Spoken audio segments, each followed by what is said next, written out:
Bersama kita maju bersama sepak bola Indonesia. Sepak bola semua, balik lagi di channelnya Sepak Bola Kita. Hai teman-teman pecinta sepak bola semua. Hari ini kita bakal ngobrol-ngobrol lagi nih seputar Timnas Indonesia yang kemarin baru keluar sebagai pemenang di laga kontra Arab Saudi dengan skor 2-0. Nah, tentunya antusiasme dan optimisme para penggawa timnas kita memenangkan pertandingan ini dan kembali menjaga asa lolos ke Piala Dunia 2026 patut kita apresiasi ya teman-teman pecinta sepak bola semua. Dan juga dengan kemenangan ini seolah-olah membalikkan keadaan yang kemarin kita sempat putus asa nih kalau misalnya di laga kali ini kita kalah juga. Waduh, sepertinya untuk peluang kita melaju ke Piala Dunia 2026 semakin kecil. Namun dengan kemenangan kemarin kita patut berbahagia dan bisa tidur nyenyak nih sampai di tahun depan untuk bisa kembali mengamankan posisi di klasemen grup C. Tentunya kita ngobrol nih nggak sendirian ya, kita kembali lagi nih bersama Bung Yoel yang kini sudah hadir di sebelah saya juga. Agak lain sekarang ya. Agak lain ya Bung ya. Bunga ya. Aduh, gimana kabarnya hari ini Bung? Sehat? Ya, seperti juga mungkin terlihat dari raut wajah hari ini gembira ya Bung ya. Senang lah Indonesia udah menang. Iya, ya benar-benar. Kemudian posisi sekarang di ranking ketiga ya kan, dan peluang untuk ronde keempat itu terbuka lebar ya, pasti senang. Pasti senang. Sama seperti pendukung timnas Indonesia gitu. Yang lainnya. Kemarin nonton di mana nih, Bung? Ya kebetulan nobar. Nobar ya. Nobar ya, luar biasa memang masyarakat histeris ya, iya, gol pertama dari dan Marcelino. Kedua ya, Bung ya. Nah, tanggapannya dong Bung untuk kemarin pertandingan laga Indonesia dengan Arab Saudi di GBK itu cukup wah sekali ya, dengan gol-gol yang tercipta itu, Bung. Ya kalau pada umumnya kan masyarakat ya pecinta bola menganggap ini strategi yang pas dilakukan oleh Sintayong, dan seperti yang juga pernah kita perbincangkan sebelumnya bahwa lapangan tengah kita ini kan selalu bermasalah. Ini kemudian menjadi problem ketika Tom Haye dan Nathan ya yang diletak di tengah itu tidak maksimal, hanya Tom Haye yang luar biasa. Nah, kemudian Sintayong memasukkan Marcelino, ini keputusan yang tepat ya. Sepertinya memang sebelum bertanding kayaknya Sintayong ngomong kayaknya udah pas gitu ya, Bang. Iya, artinya gini, ini pertaruhan bagi dirimu gitu. Di hadapan 10.000 penonton. Karena kemarin sempat petisi juga kalau sempat kalah lagi nih STY out gitu ya, Bung. Betul. Nah, Marcelino menjawab tugas itu dengan 2 gol yang luar biasa menurut saya kan. Dan kepercayaan dirinya cukup tinggi ya anak muda ini ketika bermain di Stadion GBK kemarin. Ya. Dan dia seolah-olah membuktikan kembali nih kalau aku memang pantas gitu loh dipanggil lagi, atau kemarin kan sempat juga nih diberi kepercayaan ya, beberapa laga juga dia tidak dipermainkan gitu ya, Bung. Ya, artinya dalam beberapa laga sebelumnya kan Marcelino ini dianggap kurang maksimal ya. Makanya kemudian lebih mempercayai kepada Tom Haye dan Nathan. Nah, kemudian ya ini memang aura sebagai tuan rumah itu luar biasa, sehingga Marcelino tampil luar biasa, ngotot, kemudian mobile dia main dan akhirnya bisa menciptakan 2 gol. Baik. Nah, kalau menurut Bung sendiri nih, kemarin taktik yang diturunkan STY sewaktu melawan Arab Saudi dengan Marcelino yang diturunkan sebagai gelandang serang gitu ya kan di menit-menit awal, itu sudah tepatkah, Bung? Ya, kalau untuk melawan tim-tim yang cenderung bisa kita kalahkan ya kan. Kalau saya ngatakan sekarang Arab Saudi bisa kita kalahkan. Kalau dulu kita selalu inferior ya. Kalau dulu slogan kita nggak boleh silahkan kalah dengan siapapun asal jangan sama Malaysia. Nah sekarang tapi kalau sekarang kita menganggap Arab Saudi itu gampang ya paling. Iya, artinya kan ya kekuatan kita udah sebanding gitu. Jadi kalau kita lihat Arab Saudi kita dulu selalu inferior ya, dengan Australia juga ya, kita sekarang bisa berdiri sejajar gitu. Kalau kata Gen Z sekarang udah nggak insecure lagi lah gitu ya. Kira-kira. Nah kalau lihat kemarin memang saya bilang kemarin kan juga sebagai tuan rumah kita ini nggak harus tidak boleh defensif.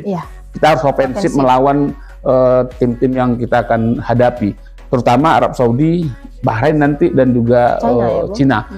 Memang kemarin Jepang agak main terbuka nih awal-awalnya Indonesia akhirnya kebobolan 4-0 ya. 4-0. Jadi strateginya tergantung lawan yang dihadapi. Oke. Nah, tadi kita bicara soal Marcelino sebagai gelandang serang, dan kita tahu di lini tengah tadi Bung sempat senggol juga. Betul. Di lini tengah tuh Tom Haye dengan Nathan tuh kurang yang hanya optimal gitu ya, bermain tuh Tom Haye-nya. Nah, kita tahu Tom Haye ini sebenarnya hanya ada satu pemain yang bisa melapis di lini tengah. Kita juga tahu lini tengah kita ini sedang bermasalah. Dan gimana nih Bung cara antisipasi STY untuk jika sewaktu-waktu, kan kita nggak bisa memastikan juga ya Tom Haye itu selalu fit atau bisa juga nanti akumulasi kartu begitu ya Bung. Pasti kan harus ada pelapis dari Tom Haye sendiri. Siapakah menurut Bung yang akan diantisipasi oleh STY untuk menggantikan jika sewaktu-waktu Tom Haye ini harus absen di laga-laga yang nantinya akan dilakoni oleh timnas ya Bung? Ya, kalau kita lihat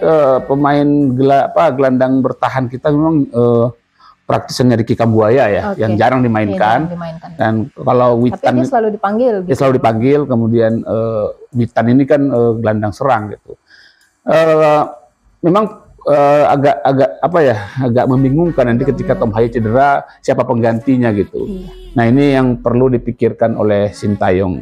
Kalau menurut saya sih bisa juga dicoba Ricky Kambuaya untuk dimainkan sekali.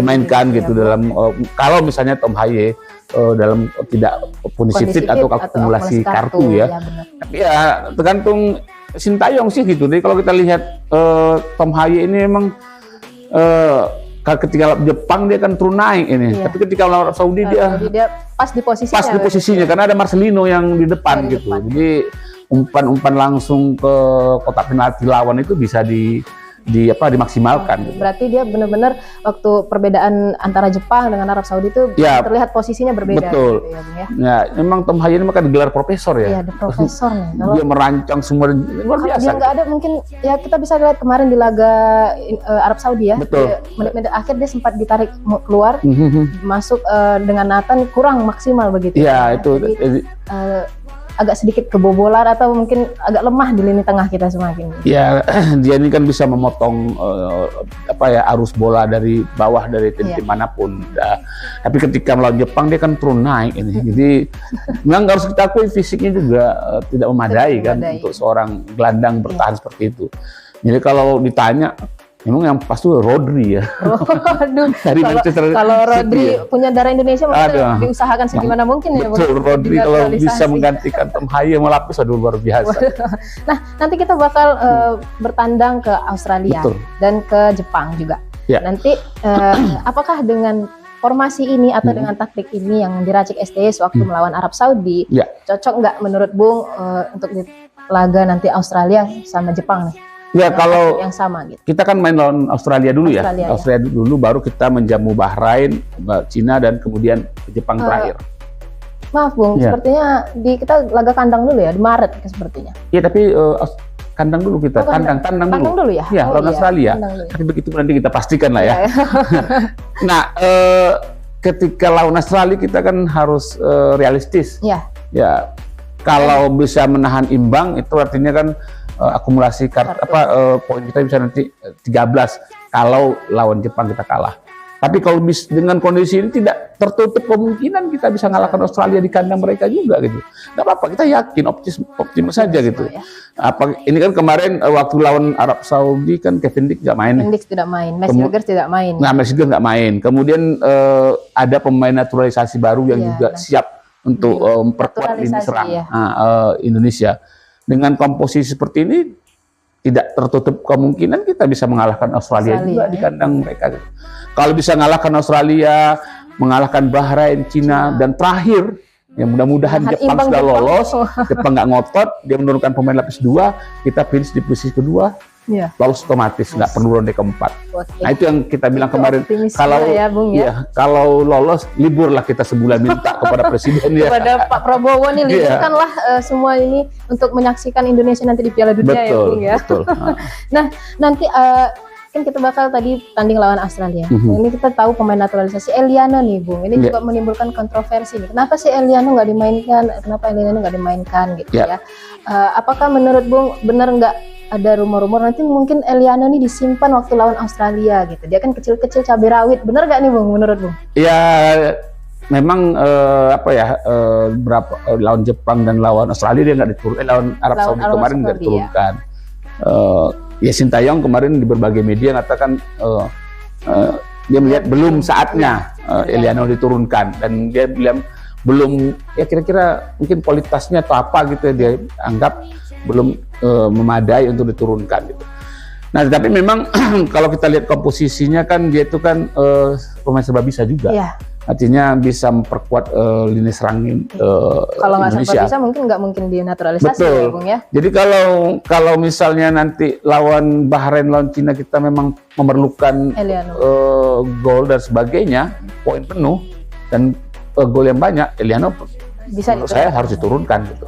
Berarti nanti Eliano mungkin ada saatnya gitu mungkin ya Bung ya, diturunkan oleh STY begitu. Ya nanti kita tanya lah sama STY ya. Penasaran juga kok nggak diturun-turunkan gitu. Karena kesian lihat wajahnya tuh kayak murung, apalagi nggak ada mes gitu ya Bung. Iya.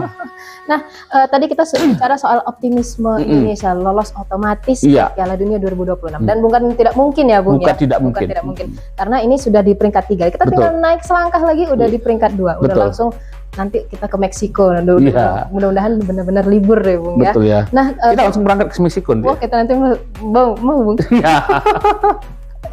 Saya tahu Bung mau bersama saya kan? Iya, ke Meksiko ya. Ke Meksiko kita. Kalau ada duit kita alhamdulillah lah. Nah, gimana Bung kalau menurut pandangan Bung sendiri tentang peluang otomatis lolos Indonesia ini? Iya, kenapa kita kemudian agak optimis ya, bukan optimis sekali sih nggak juga sih, tapi ada peluang itu ketika Bahrain kita sakit ya Bung ya. Iya, ketika Bahrain menahan imbang Australia.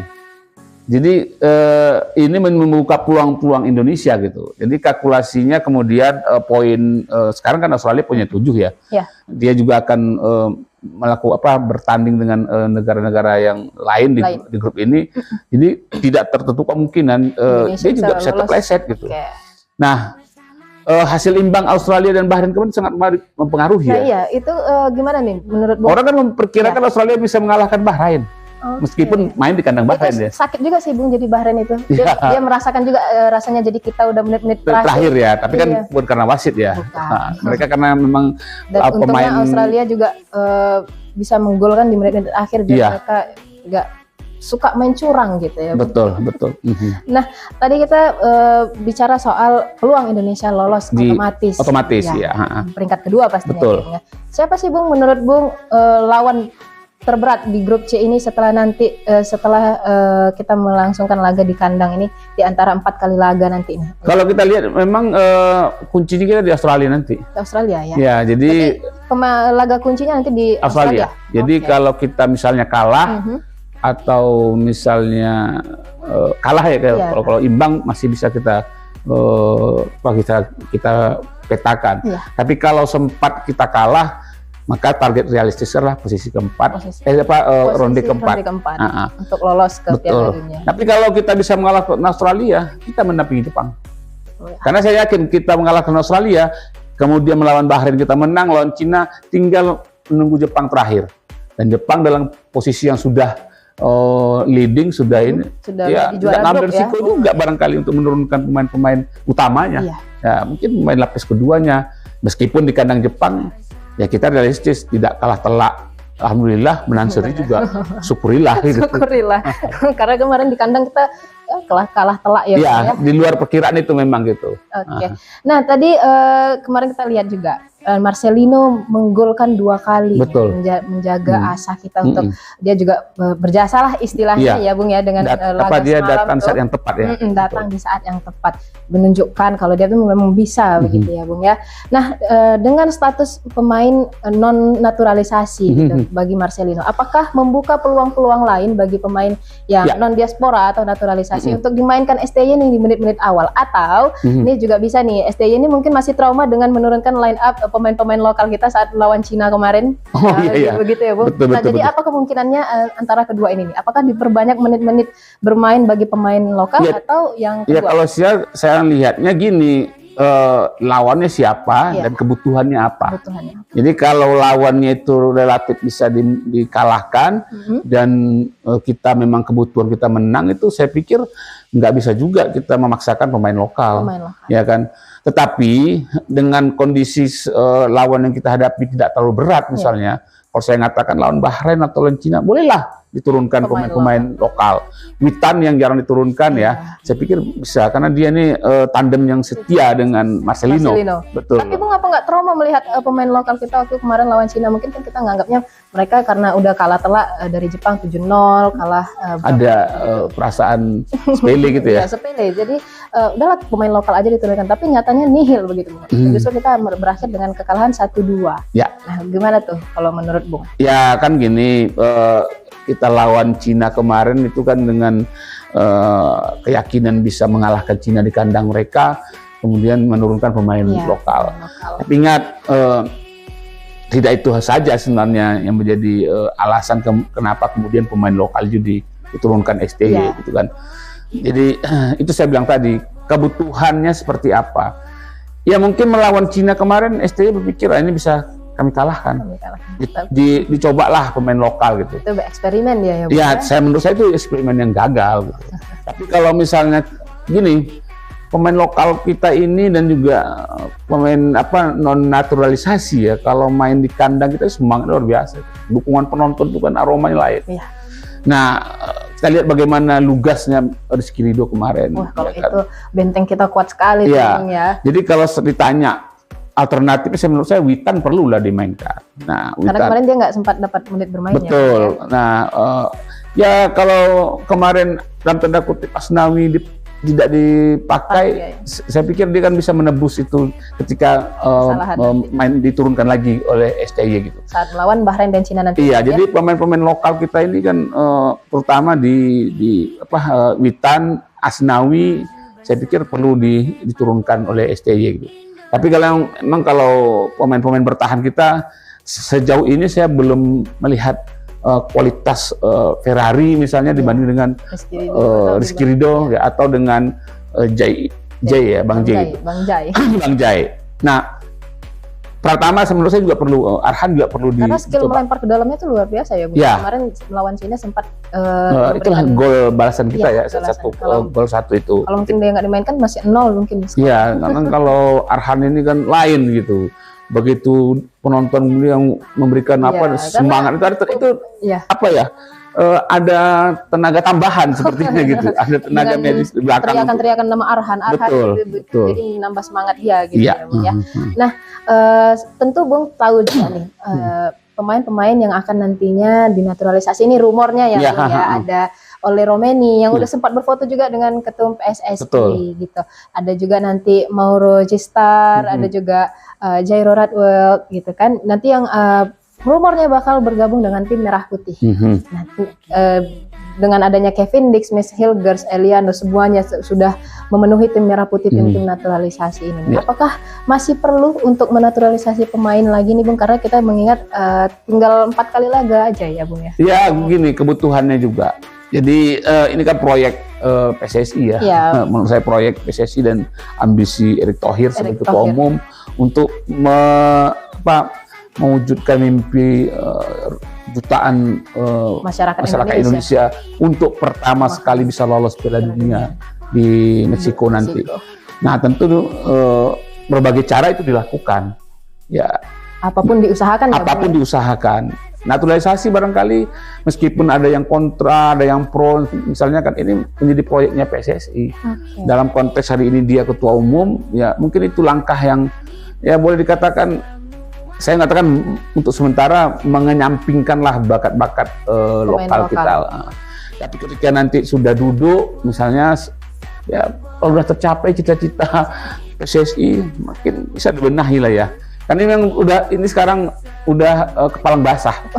Jadi karena sudah terlanjur diangin-angin. Iya, dan kemudian juga sudah terlalu lama kan. Lihat penonton Indonesia ketika gol-gol dan sebagainya diciptakan oleh pemain naturalisasi dan sebagainya, kan nggak ada lagi mengatakan oh itu bukan pemain lokal. Nah, karena kalau udah Garuda di dada semua Indonesia. Iya, ketika dia sudah pakai kostum itu dan kemudian sudah menyanyikan lagu Indonesia Raya, maka dia pemain timnas Indonesia. Nah, saya pikir di Prancis juga gitu, banyak pemain-pemain yang bukan asli orang Prancis gitu. Tapi mereka keturunan ya. Berlapang dada dada untuk membela tim nasional mereka gitu. Begitu juga dengan penggemar-penggemar. Ya kan sempat tuh kemarin Argentina ya mengejek Prancis karena pemainnya banyak pemain bukan warga asli Prancis kan. Ya udahlah, masalah itu udah saya dikecam juga ya Bung ya dengan tindakan rasisme juga mereka tuh. Nah, kita singgung sedikit ya Bung ya untuk Piala AFF nanti ini. Oh iya. Nanti udah mau dekat ya? Iya, udah mau dekat tanggal 8 Desember ya Bung. Oh, nggak terasa ya? Iya.